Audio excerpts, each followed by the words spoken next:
Rosas, ngayong araw na to, share ko sa inyo dahil ngayong araw na to, isa sa mga pinakapanangkot na nangyari sa buong buhay ko. Ngayong araw na to, magpapaalam tayo sa asawa ko dahil aalis na ako pauwi sa Iloilo. So, nag-travel pala kami ng umaga kasi yung aking flight ay umaga yan, mga 6 o'clock. Lungkot na lungkot talaga ako dyan at hindi talaga ako makatulog nung gabi na yon kasi nga aalis na ako. Kaya every time na pumupunta ako dito sa Pampanga, sinusulit ko talaga lahat ng mga araw at oras na kasama ko yung asawa ko. Wala talaga tayong magagawa dahil ganyan talaga ang buhay ng isang LDR. Yung tipong 1 week or ilang days lang kayo magkasama, tapos ilang months or ilang years kayo ulit magkikita. Ang saklap, grabe, pero yun talaga yung totoo. Ouch, shark. And yung buhok. So very low eye. Sumakasika. And meron kaming cart. Pero konti lang yung dala niya. Ganon. Okay, baka malate ka sa work mo ka. See you soon. See you next year, ga. Okay. See you next year. Hindi kita makakasama sa Pasko. Work naman tayo.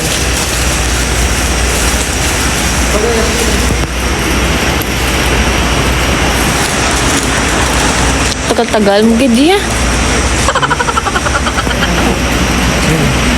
Bye-bye, ga. Bye, love you. Bye-bye. Bye-bye, ga.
Ngayong araw to, mag-baking therapy tayo dahil sobrang lungkot talaga ako at miss ko na talaga yung asawa ko. Kaya ngayong araw to, gagawa tayo ng mirang. 4 na puting itlog ang aking ginamit dito at napaka-basic lang talaga itong gawin. Yung recipe lalagay ko sa baba para masundan nyo rin if gusto nyo mag-baking therapy at gusto nyo gumawa ng mirang. Enjoy na enjoy talaga ako gawin ito kasi ito yung pinakauna kong gawin na mirang at ang mirang talaga, di ba? Napakasarap nun. Icing siya na binake. Actually, mahirap talaga to gawin lalo na pag wala kang MFX mixer or wala kang mixer sa inyong bahay. At dapat meron ka nitong piping bag. Actually, napakamura lang talaga to. 2 pesos ko lang to nabili sa may shop na malapit din sa amin. Pero kung nagsimula ka mag-baking at gustong-gusto mo talaga mag-bake ng mga cake, recommend ko talaga sa'yo na nabili mo na yung isang pack. At ayan, nilagay ko na pala yung mirang mixture natin sa piping bag at ganyan ako maglagay, nilagyan ko siya ng baso para hindi siya mabilis marumihan at syempre may holder siya para mabilis natin malagyan yung ating mirang. Bago natin isali yung ating mirang, ilagyan natin siya ng baking paper para hindi mabilis siyang kunin mamaya. At ayan,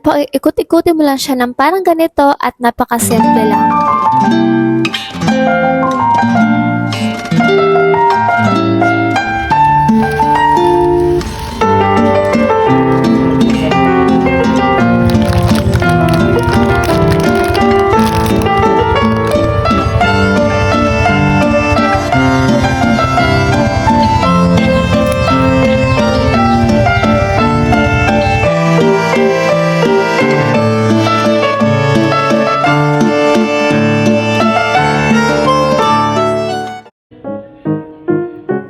week ago, off ko naman ngayon at itong araw na to ay gagawa naman ako ng isang cake. Itong cake na to ay requested sa akin ng aking ate, which is ang gusto niya daw sa kanyang anak ay avocado cake. Pero avocado inspired na talaga ang aking gagawin at napakadali lang tong gawin. Sa gustong gumawa ng itong avocado cake, ang recipe ay nasa baba lang.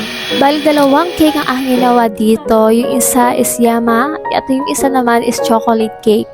At itong yama cake ito, first time ko lang to ginawa. Pero kahit first time ko lang to ginawa at hindi talaga ako na-feel. Kaya kung kaya ko, kaya nyo rin yun.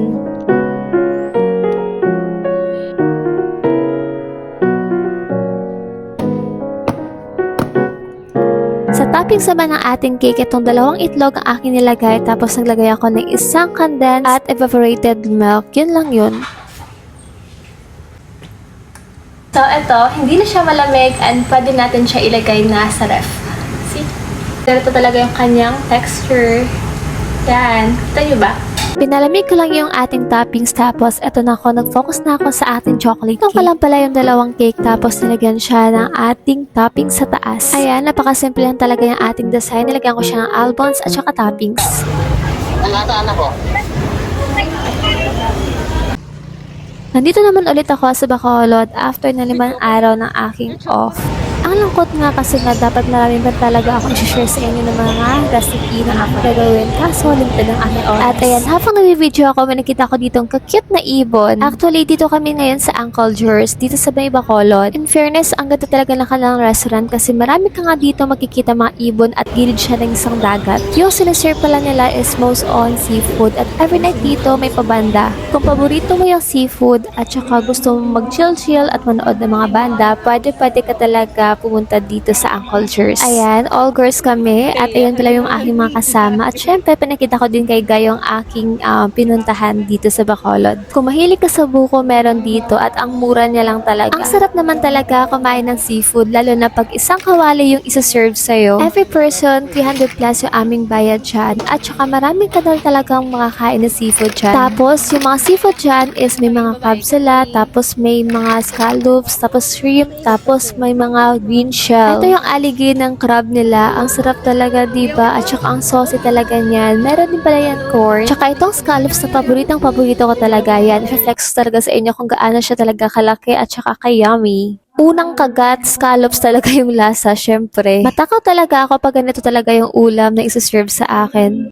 Kita mo, pati yung shell, di ko talaga tatanan pag hindi ko talaga nadilaan. Only seafood, only rice, at saka only sila ng pagmamahal dito. Swak na swak talaga sa budget. At ito, yung papakita ko sa inyo, yung green shell din, na masarap din siya. Kung hindi pa kayo nakakain ito, try nyo na kasi super duper talaga, masarap talaga siya. Yung kanilang sauce pala is parang may mga spices siya na hindi ko talaga alam kung ano yun. Basta meron siyang aftertaste pag kinakain mo. Pero para sa akin, mas lalo talaga masasarap yung kanilang sauce pag sinasawsaw talaga sa toyo na may sili. Yung crab pala nila is sinachop-chop-chop na nila para hindi na kayo mahirapan. Yan, bahala na talaga kayo maglaway dyan. Basta talaga, sobrang sarap talaga nito yung aking pinuntahan. Siyempre, minsan lang tayo talaga kumain talaga ng mga seafood. Kaya damihan na natin, lubos-lubusin na natin. Bahala na yan yung ating kolesterol. Tumubo. Bahala na yan. Pasensya talaga if napaka-dirty ko talaga kumain. Since birth talaga ganyan talaga ako kumain. Wala lang tayo magagawa dyan. Pagkatapos namin ng Chibugan, busog na kami ha. Busog na kami niyan. Pero palakad-lakad lang kami dito para syempre bumaba yung aming kinain. Ako pera dyan kaya sinabi ko sarili ko talaga na wag talaga ako bibili. Mascara Festival talaga dito sa Bacolod kaya super duper happy talaga at marami talaga ako makikita. Isa na dito yung nakita ko ditong balloon na sinabi namin sa Manong na pwede ba pa-picture pero hindi kami bibili. Naman siya kasi wala siyang choice. Pagkatapos namin budulin si Manong doon, naglakad-lakad kami at nagpa siya kami pumunta doon sa peryahan pero may nakita kami ditong artista. Sabi ko dito muna kami kasi minsan lang talaga kami makikita ng artista at saka gwapong lalaki. Ang fresh talaga nila, amoy talaga sila baby at saka ang kinis-kinis talaga ng mukha. Nahiya naman talaga ako, uy. Pero hinihintay talaga namin na bumaba talaga si Wilbert dyan at saka makapag-shake hands kami pero di talaga kami pinalad.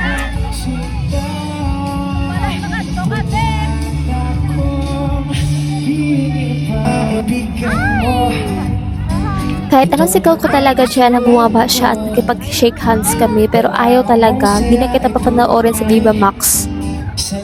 Idol pa naman kita pero I changed my mind. Naubos ang laway ko kay Wilbert kaya nag-chill-chill muna kami dito at umalis.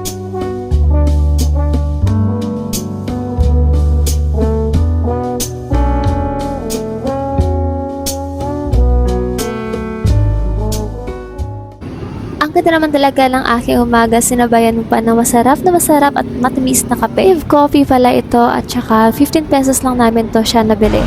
Baka may nagsabi naman talaga sa inyo kung ano man ginagawa ko dyan sa initan. Sinadya ko talaga yan kasi nasabi ko nila vitamin D daw yan.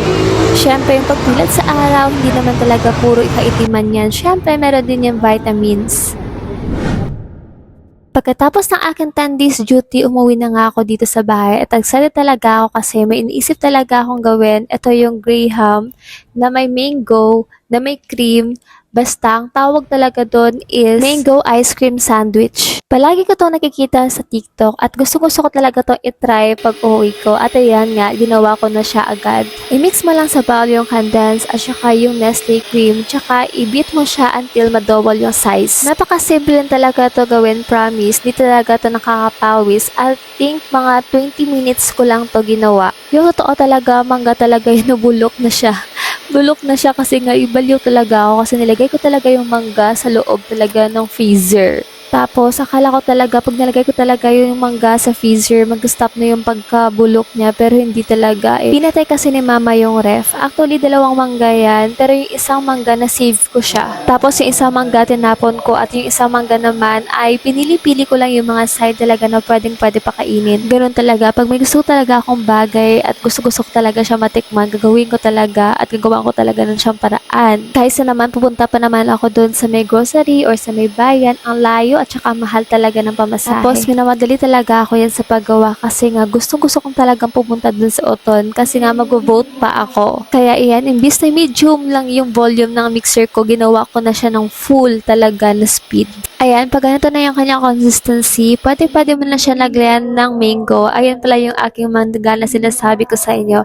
Imbis talaga na i-chop ko pa yan, ayan. Nilagyan ko pala siya sa bowl at ang sabi na naman talaga ng aking ate, masarap daw. Hindi naman talaga halata diba na pabulok na yung aking mangga.